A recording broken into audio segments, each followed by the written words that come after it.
Quando o silêncio encontra voz.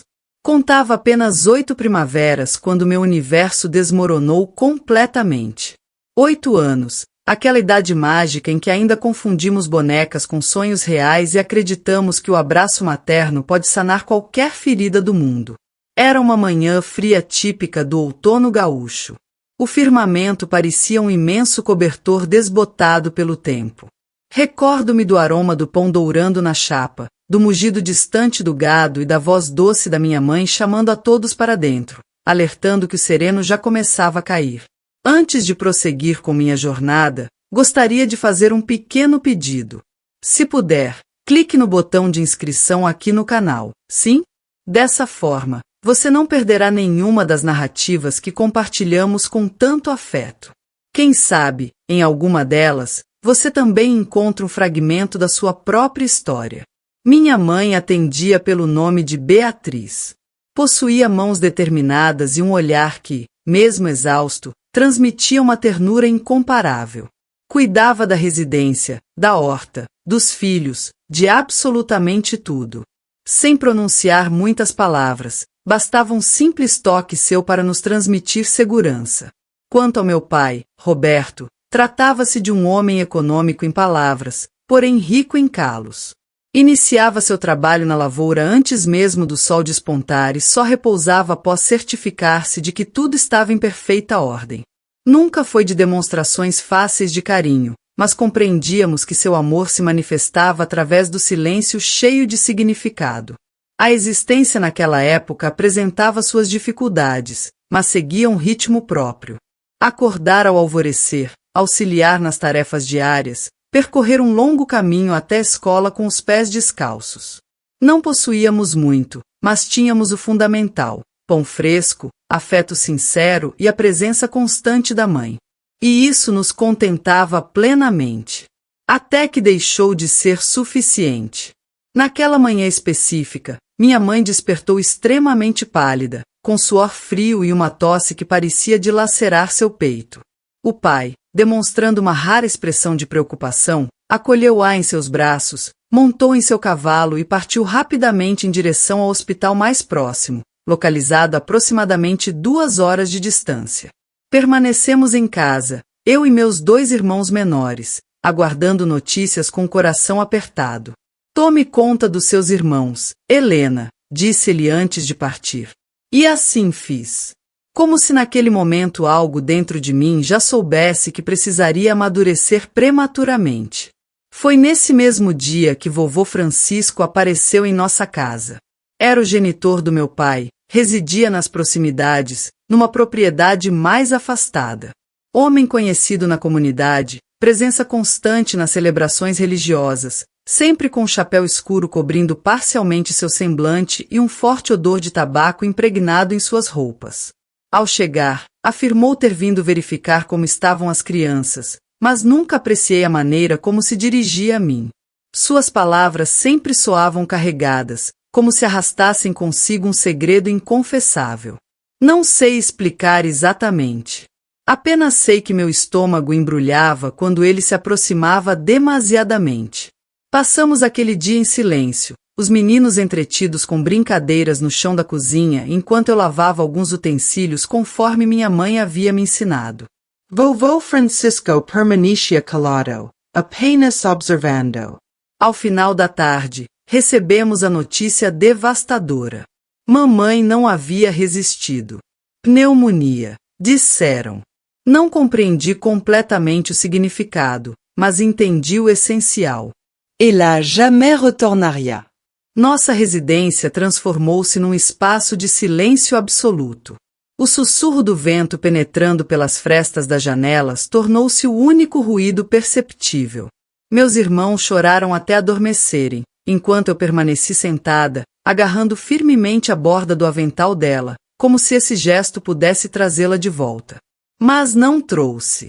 Vovô Francisco aproximou-se, pousou sua mão em meu ombro e declarou que aquilo representava a vontade divina. Em seguida, dirigiu-se à despensa, retornou com 2 copos e uma garrafa. Afirmou que aquela bebida acalmaria meu coração. Era um líquido forte. Nunca havia experimentado antes, mas ele insistiu. Disse que seria apenas um pequeno gole. A CTI. Ardeu na garganta e feriu minha alma. Posteriormente, ele comunicou que era momento de descansar, que me conduziria até o quarto para me deitar. Naquela noite, experimentei um medo diferente de todos os outros.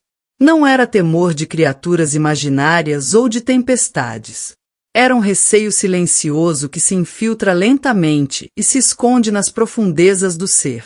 Não consegui dormir. Permaneci com os olhos completamente abertos, contemplando o teto de madeira, enquanto as sombras dançavam ao sabor da brisa que fazia oscilar a chama da lamparina. Percebi o render do assoalho, o som dos passos pesados e um calafrio percorreu minha espinha, alertando-me que algo não estava correto. Até hoje não consigo descrever com precisão aquela noite. Sei apenas que foi ali que meu corpo aprendeu a se camuflar, mesmo estando exposto, que minha mente começou a criar refúgios secretos onde podia me abrigar e que, a partir daquele momento, compreendi que existiam sofrimentos que nenhum chá ou abraço poderia curar. Aprendi também que, por vezes, o perigo habita sob o mesmo teto que chamamos de lar. No dia seguinte, meu pai retornou. Chegou com expressão ausente, como quem já havia derramado todas as lágrimas possíveis. Trocamos poucas palavras. Ele apenas me fitou por um instante mais prolongado que o habitual. E naquele olhar eu quase gritei, mas mantive o silêncio. Engoli a angústia como quem engole um espinho. Não por covardia, mas por instinto de sobrevivência, porque algo me sussurrava que, caso falasse, tudo desabaria completamente. Nos dias subsequentes, vovô continuou por perto. Colaborava trazendo lenha, circulava pela cozinha, convidava-me para conversas. Evitava. Sempre inventava uma justificativa, um pão para assar, uma roupa para lavar. Meus irmãos pequenos não percebiam nada de anormal. Para eles, era apenas o avô que sempre trazia doces da feira. Porém, eu enxergava diferente, sentia diferente. Comecei a esconder pequenos objetos pessoais, minha camisola preferida, uma escova de cabelo, uma fita que mamãe havia me presenteado, como se esses itens pudessem me proteger. E, de certa forma, representavam o que eu podia fazer naquele momento. Agarrar-me às lembranças, aos aromas, aos objetos que ainda me conectavam com a pessoa que eu era antes de tudo mudar radicalmente. Recordo-me especialmente de uma determinada noite. Encontrava-me sentada na varanda, abraçando meus joelhos, quando meu pai aproximou-se silenciosamente. Permaneceu ao meu lado por vários minutos, sem pronunciar palavra alguma. Depois, soltou apenas uma indagação. Você está bem, filha? E desejei profundamente responder que não, que tudo estava completamente errado, que vivia aterrorizada, mas meus lábios não se moveram. Apenas balancei vagarosamente a cabeça e forcei um sorriso artificial. Meu pai, talvez demasiadamente cansado para insistir, acariciou levemente meus cabelos e retornou ao interior da casa. Foi dessa maneira que a vida prosseguiu. Um dia após o outro, cada qual mais difícil que o anterior. Vovovina e partia. Papai esforçava-se para manter o lar funcionando, e eu fui aprendendo a sorrir sem alegria verdadeira, a alimentar-me sem apetite real, a dormir sempre vigilante, até que, numa dessas noites, tudo transformou-se novamente. Mas isso pertence a outro capítulo desta história. Os dias seguintes àquela noite arrastaram-se como uma névoa densa e pesada. A casa parecia ampliar-se, tornar-se mais vazia. As paredes gemiam com a passagem do vento e cada canto aparentava ocultar um segredo que somente eu conseguia escutar. A ausência da mãe deixará um vazio profundo, mas o que causava maior sofrimento era o silêncio que eu não sabia denominar. Um silêncio que habitava dentro de mim, mais profundo que qualquer palavra jamais poderia alcançar. Meu pai Roberto mergulhou completamente no trabalho, como se ao cultivar a terra pudesse enterrar sua própria dor. Saía antes do nascer do sol e retornava quando o céu já havia escurecido completamente. Seu olhar vagueava perdido, como alguém que existe, mas não está verdadeiramente presente. Com olheiras profundas e ombros curvados pelo peso invisível, mal notava quando eu servia seu prato ou quando os meninos corriam pelo terreiro cobertos de lama. Era como se tivesse construído uma fortaleza interior para conter seu luto. E nessa fortaleza ninguém conseguia penetrar, nem mesmo eu. Já meus irmãos ainda eram demasiadamente jovens para compreender a gravidade da situação. Luizinho, o caçula, perguntava diariamente se mamãe retornaria logo. Contava que havia sonhado com ela acariciando seus cabelos e cantando aquela canção de ninar que somente ela conhecia. Eu sorria com os olhos marejados e respondia que ela velava por nós lá do céu. Ele acreditava piamente, e eu também desejava acreditar. Vovô Francisco continuava presente, aparecendo frequentemente, sempre afirmando estar ali para auxiliar.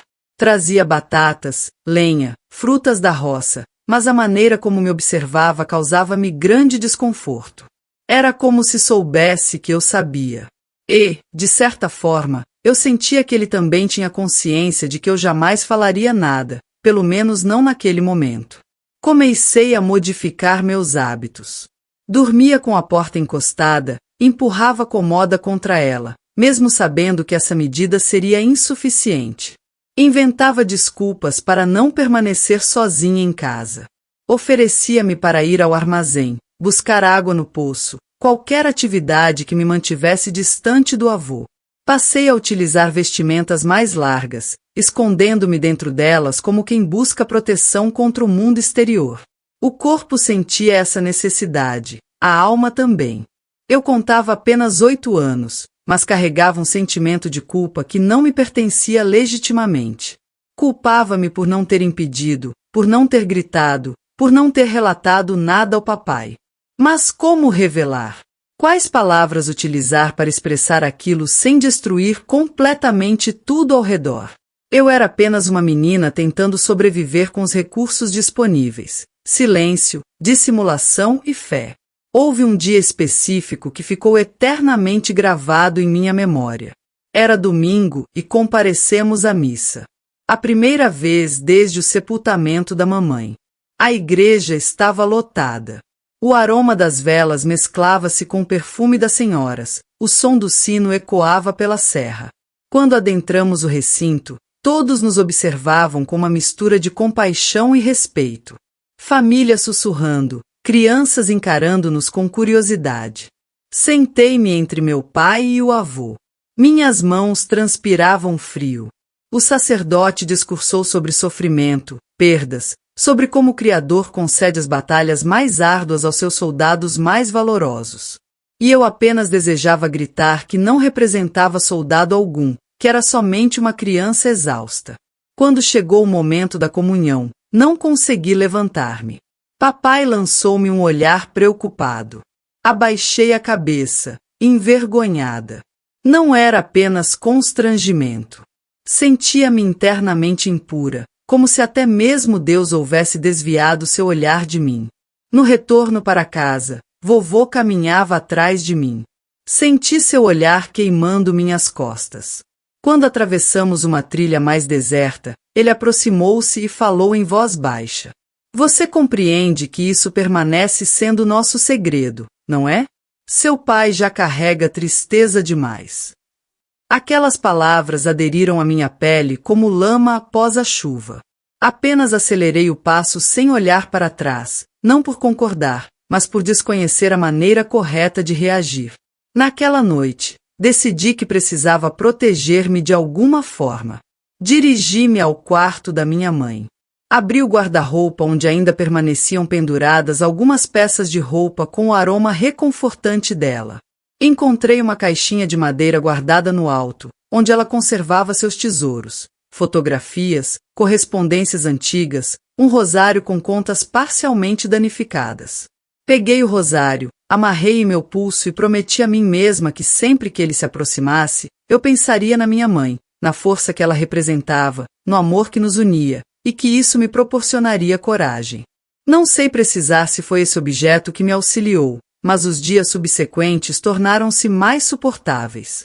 Fui tornando-me mais astuta, mais alerta. Aprendi a distinguir o rangido do assoalho e a identificar os passos do avô mesmo na escuridão total. Criei códigos comigo mesma. Se ele me observasse com muita insistência, eu simulava uma indisposição estomacal. Se perguntasse meu paradeiro, respondia que dormiria junto aos meus irmãos. Dessa maneira, fui estabelecendo pequenas rotas de fuga dentro da própria residência. Papai continuava emocionalmente distante, mas ocasionalmente parecia perceber algo diferente. Certo dia, notou uma marca em meu braço e questionou sua origem. Respondi que havia me arranhado na roseira. Ele observou atentamente, franziu o senho e permaneceu calado. Desconheço se acreditou realmente ou se preferiu não confrontar a verdade.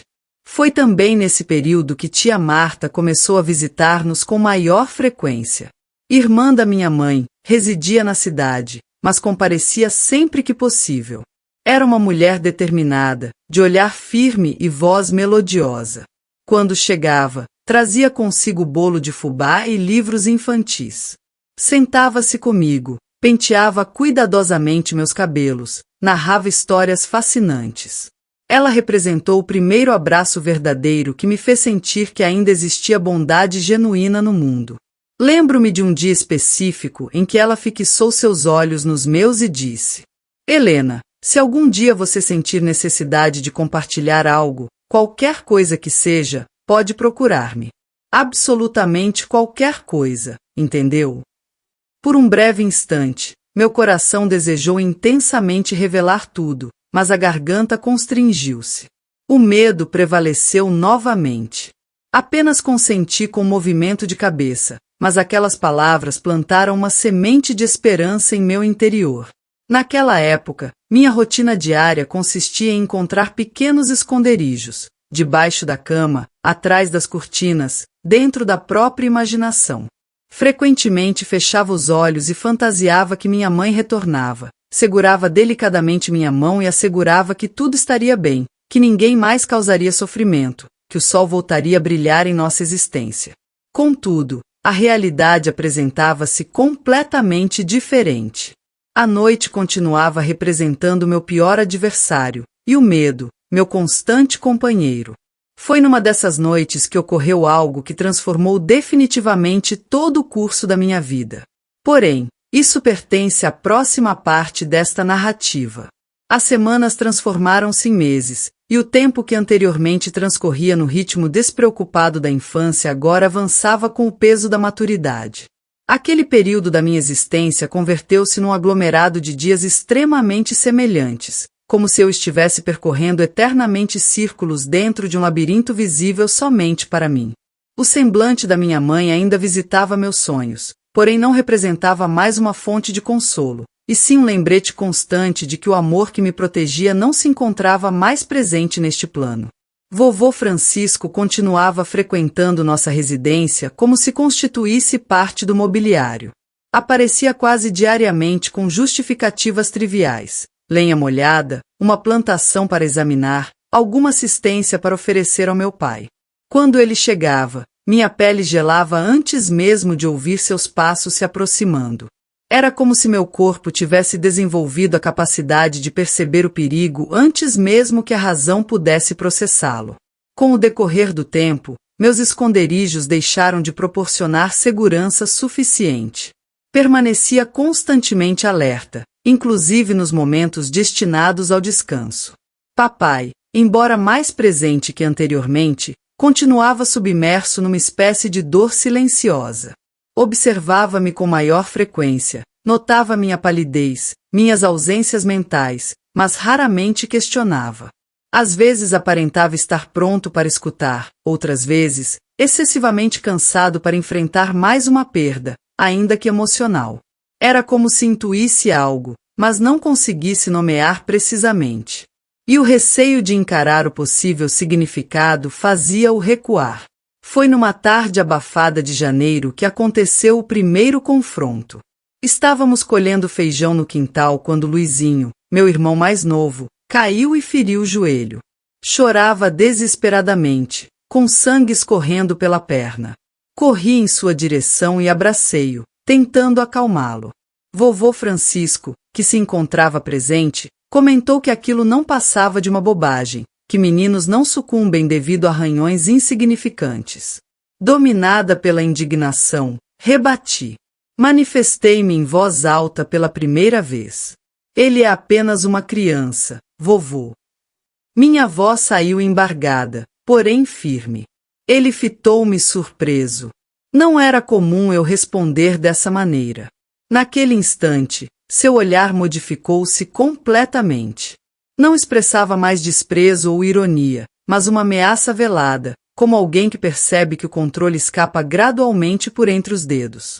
Naquela noite, pressenti que algo significativo estava prestes a ocorrer. O ar parecia mais denso, o vento cessou completamente, as galinhas cacarejavam inquietas e até mesmo os grilos silenciaram. Deitei-me completamente vestida, o rosário ainda amarrado firmemente ao pulso, e empurrei a comoda com mais vigor contra a porta. Porém, interiormente, algo me alertava que essas precauções seriam insuficientes. Pouco depois da meia-noite, escutei o ruído que me paralisou instantaneamente, o rangido familiar do assoalho, os passos aproximando-se lentamente, 1, 2, 3 passos. Encolhi-me, segurando o rosário com tanta intensidade que os dedos doeram profundamente. Os passos detiveram-se diante da porta. Meu coração pulsava aceleradamente. Um segundo transformou-se numa eternidade. Entretanto, ouvi algo inesperado. Uma voz firme, embora contida.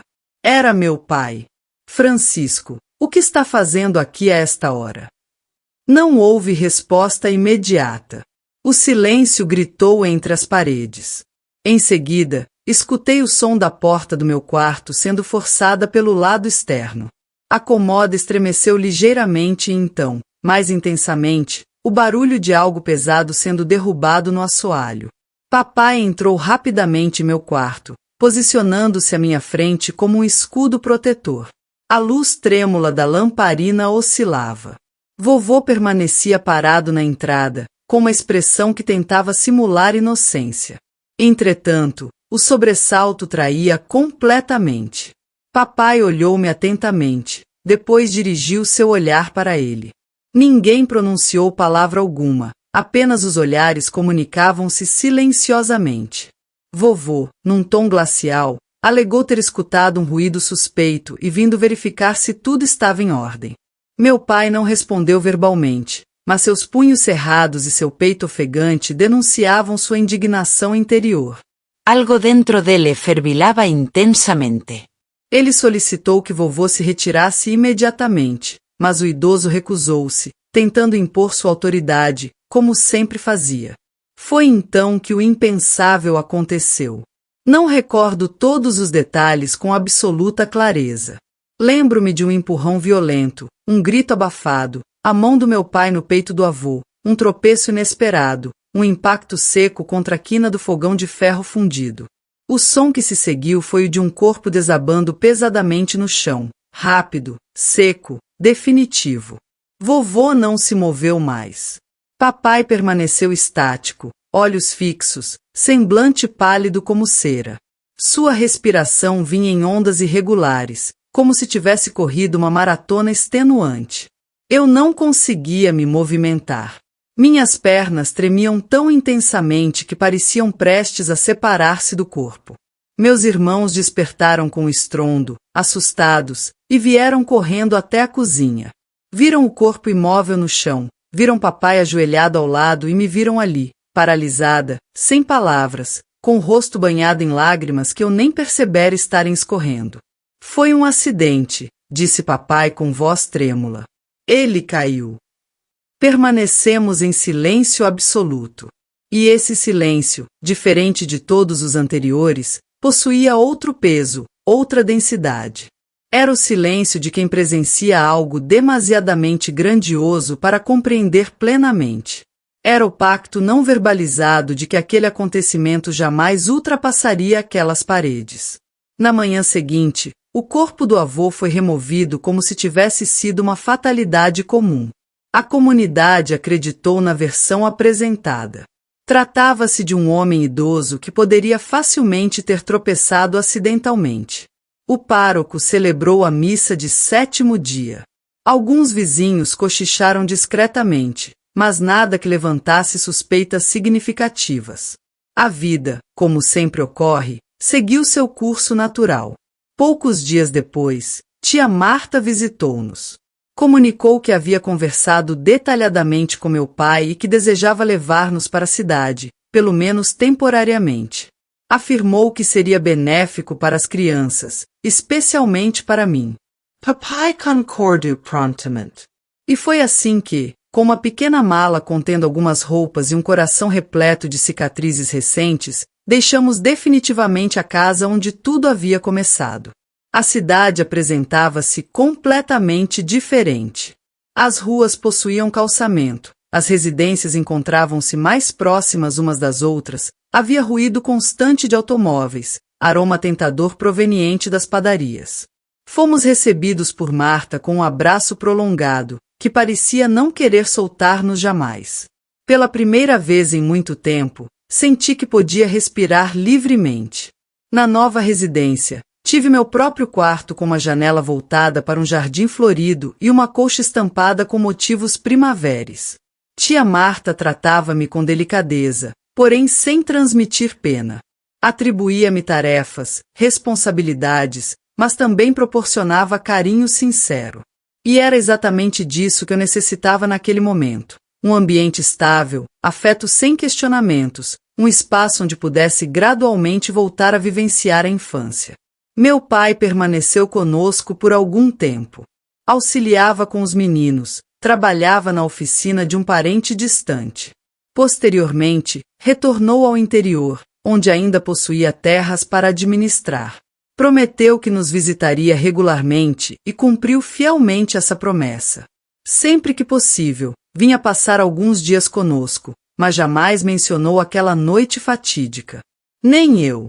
Externamente, começamos a aparentar uma família comum. Internamente, ainda éramos fragmentos cuidadosamente recolhidos. Retornei gradualmente às atividades escolares, desenvolvi amizades tímidas, aprendi a costurar sob orientação de Marta, a cultivar plantas ornamentais, a apreciar o aroma inconfundível de livros recém-adquiridos. Paulatinamente, a Helena que existia antes daquela noite começou a ressurgir. Mais cautelosa, mais introspectiva, porém mais viva. A dor ainda persistia, mas pela primeira vez ela não representava mais a totalidade da minha existência. E ali, naquele pequeno recanto de cidade, nasceu a esperança de que um dia, quem sabe, eu pudesse transformar aquele silêncio opressor em voz libertadora. Porém, essa etapa ainda estava reservada para o futuro. A vida na residência da tia Marta apresentava-se completamente diferente. Não apenas pelo aroma de bolo de fubá que impregnava as manhãs ou pelo som do rádio transmitindo notícias e melodias tradicionais. Era diferente porque ali, pela primeira vez após muito tempo, não experimentava mais aquele terror paralisante ao anoitecer. A janela do quarto proporcionava vista para um jardim modesto, porém exuberante. Margaridas, cravos e manjericão, que ela própria cultivava com dedicação e ternura. Durante a noite, o som que embalava meu sono era o canto distante de grilos ou o estalar natural da madeira acomodando-se nas mobílias, e não mais aqueles passos pesados aproximando-se sorrateiramente.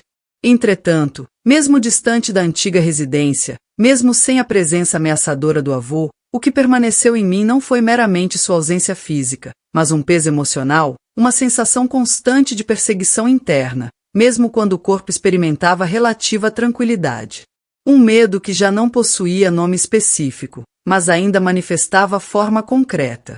Era como viver permanentemente com uma parcela do meu ser aprisionada num compartimento escuro dentro do próprio peito.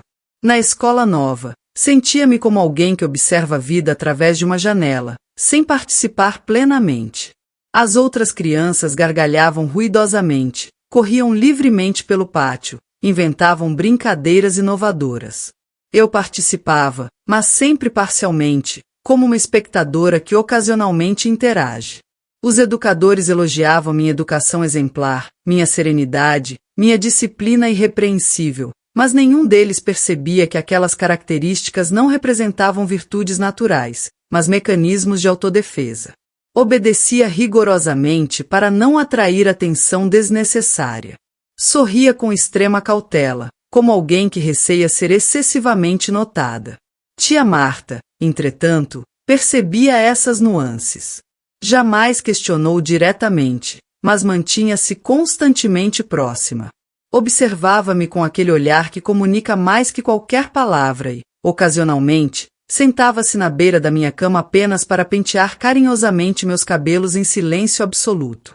Creio que ela compreendia intuitivamente que naquele momento específico eu necessitava muito mais de presença reconfortante do que de interrogatórios minuciosos, e era exatamente isso que ela me proporcionava, uma modalidade de amor que não exigia explicações detalhadas. Meu pai visitava-nos com relativa frequência. Chegava com um olhar mais sereno, embora ainda carregasse visível fadiga nas feições. Sentava-se à mesa, alimentava-se vagarosamente, indagava sobre atividades escolares, sobre meus irmãos, e comigo mantinha predominantemente silêncio respeitoso. Algumas vezes observava-me discretamente à distância, como quem deseja expressar algo significativo, mas desconhece a maneira adequada. Em outras ocasiões, simplesmente deixava pequenos bilhetes que eu encontrava entre páginas dos meus cadernos escolares. Disse, filha. Sinto sua falta intensamente. Jamais voltamos a mencionar os acontecimentos daquela noite fatídica. Nem ele, nem eu. Contudo, o silêncio estabelecido entre nós sofrerá transformação substancial. Não representava mais o silêncio paralisante do terror, mas o silêncio da proteção mútua, da tentativa sincera de prosseguir, de um amor inadequadamente expresso, mas inegavelmente existente. Com o decorrer do tempo, aprendi a aceitar que ele também carregava suas próprias feridas emocionais, que ao impedir a continuidade daquela situação traumática, ele também experimentara uma ruptura interior, e isso, de alguma forma misteriosa, estabelecia um vínculo invisível entre nós. Conforme fui crescendo, novos dilemas começaram a delinear-se. Desejava ardentemente esquecer completamente, deixar todo aquele passado para trás e viver como qualquer jovem normal da minha idade. Entretanto, existia algo dentro de mim que insistia em rememorar. Cada vez que me deparava com notícias sobre pessoas maltratadas, cada vez que uma amiga confidenciava sentir receio de alguém próximo, algo acendia-se internamente. Um sinal de alerta, uma indignação silenciosa, um desejo veemente de proclamar que não, aquilo não representava normalidade alguma. Que medo jamais deveria ser confundido com cuidado genuíno, que afeto verdadeiro jamais deveria causar sofrimento. Simultaneamente, surgiam questionamentos perturbadores. Será que alguém acreditaria em meu relato após tantos anos transcorridos? Ainda faria sentido revelar tudo? E se ao narrar aquela história eu provocasse sofrimento desnecessário àqueles que aparentemente haviam encontrado alguma paz interior? Meus irmãos, por exemplo, que jamais souberam da verdade completa, cresceram preservando a imagem de um avô trabalhador, ainda que emocionalmente distante. O que aconteceria se descobrissem a realidade dos fatos? E quanto ao meu pai, não seria suficiente a culpa que ele já carregava, o peso de ter, ainda que acidentalmente, tirado a vida do próprio genitor para proteger-me? Reabrir aquela ferida proporcionaria algum alívio verdadeiro ou apenas intensificaria o sofrimento? Esses dilemas acompanharam-me durante toda a adolescência. Durante as noites em que permanecia deitada contemplando o teto, questionava-me constantemente até que ponto o silêncio realmente protege e quando ele começa a aprisionar. Foi nesse período que iniciei a prática da escrita. Escondida em cadernos antigos, redigia cartas endereçadas à minha mãe. Relatava acontecimentos cotidianos, descrevia o jardim, compartilhava experiências escolares, confidenciava os temores que ainda habitavam meu interior. Escrever representava minha forma de respirar, de exteriorizar aquilo que os lábios ainda não conseguiam expressar verbalmente. Ocasionalmente, deixava essas correspondências próximas à janela, como se a brisa pudesse transportá-las magicamente até ela, onde quer que estivesse. Nunca reli nenhuma delas, mas o simples ato de escrever proporcionava-me um certo alívio emocional. Quando completei 14 anos, recebi um convite inesperado: participar de um concurso literário promovido pela escola. O tema proposto era: o que significa ser verdadeiramente forte? Reflete profundamente antes de iniciar a redação e, finalmente, escrevi sobre uma mulher fictícia. Pelo menos foi isso que todos presumiram. Descreve uma menina que perdeu prematuramente a mãe. Abordei um segredo guardado cautelosamente, uma coragem silenciosa que não se manifestava através de gritos, mas persistia tenazmente. Conclui o texto com uma frase que ainda hoje carrego comigo: ser forte não significa jamais cair, mas levantar-se diariamente, mesmo carregando um peso invisível aos olhos alheios. Conquistei o primeiro lugar no concurso. Fui convocada ao palco com os olhos úmidos e as mãos tremulantes.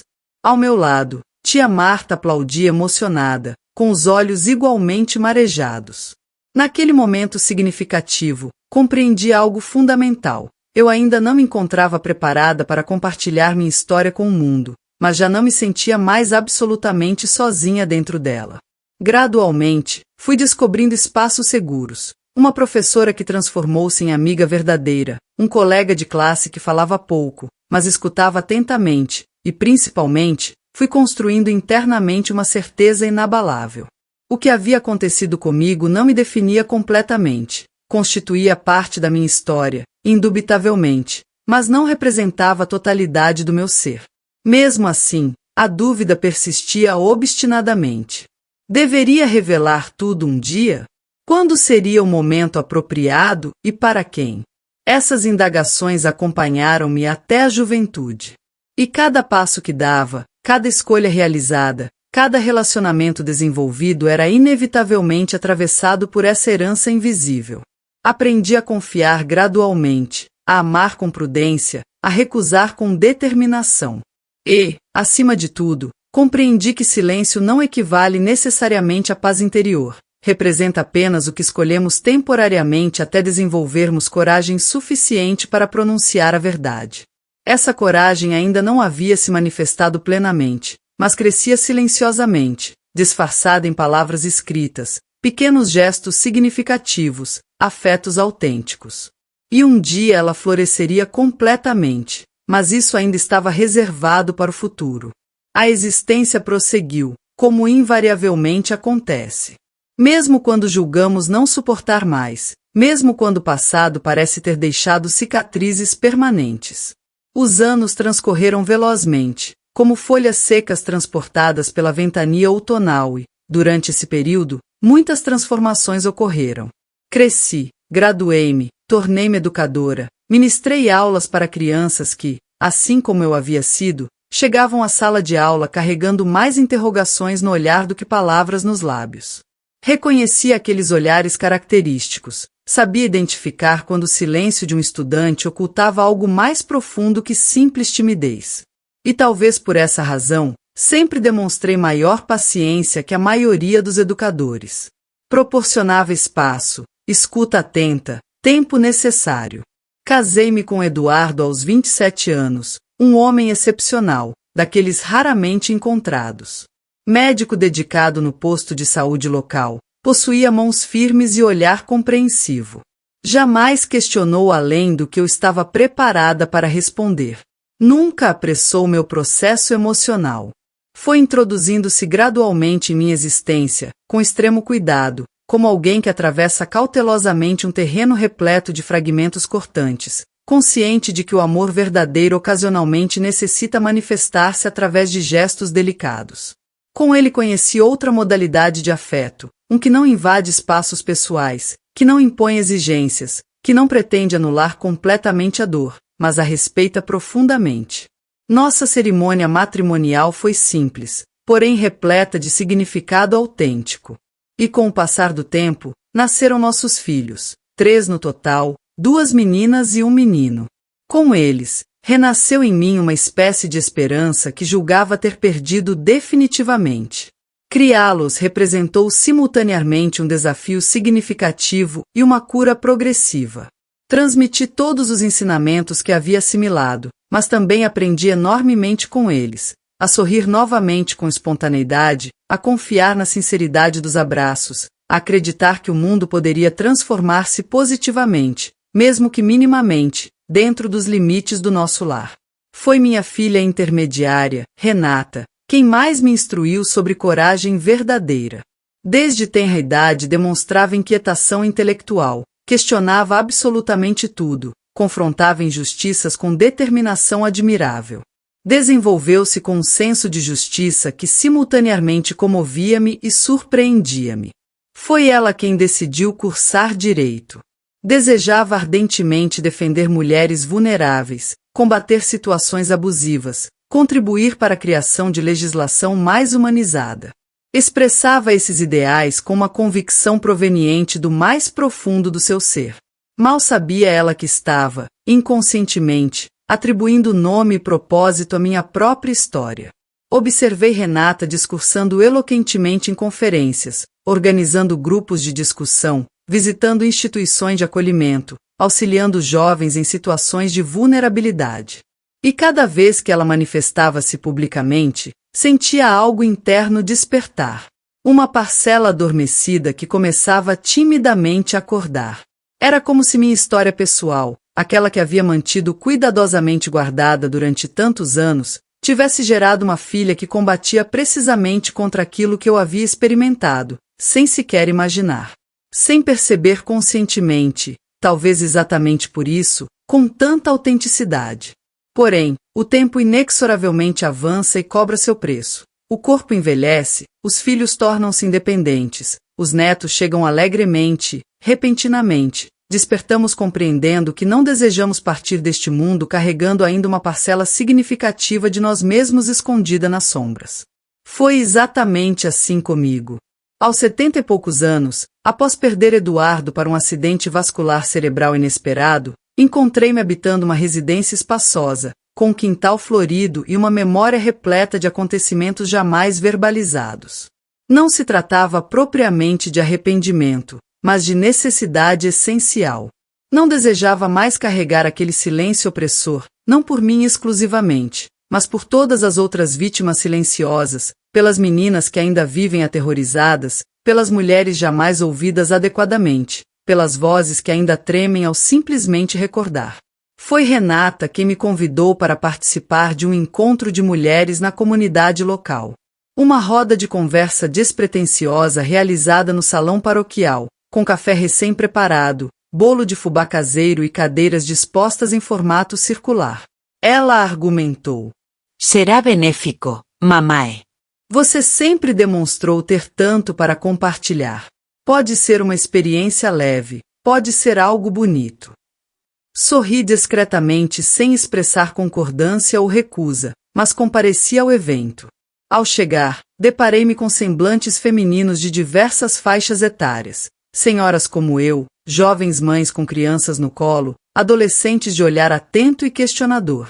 Uma participante relatou sua experiência pessoal com violência doméstica. Outra descreveu detalhadamente uma situação abusiva que experimentou durante a infância e somente conseguiu verbalizar na idade adulta. Cada palavra pronunciada funcionava como uma chave girando vagarosamente dentro do meu peito. Uma parcela do meu ser desejava levantar-se imediatamente e abandonar aquele recinto.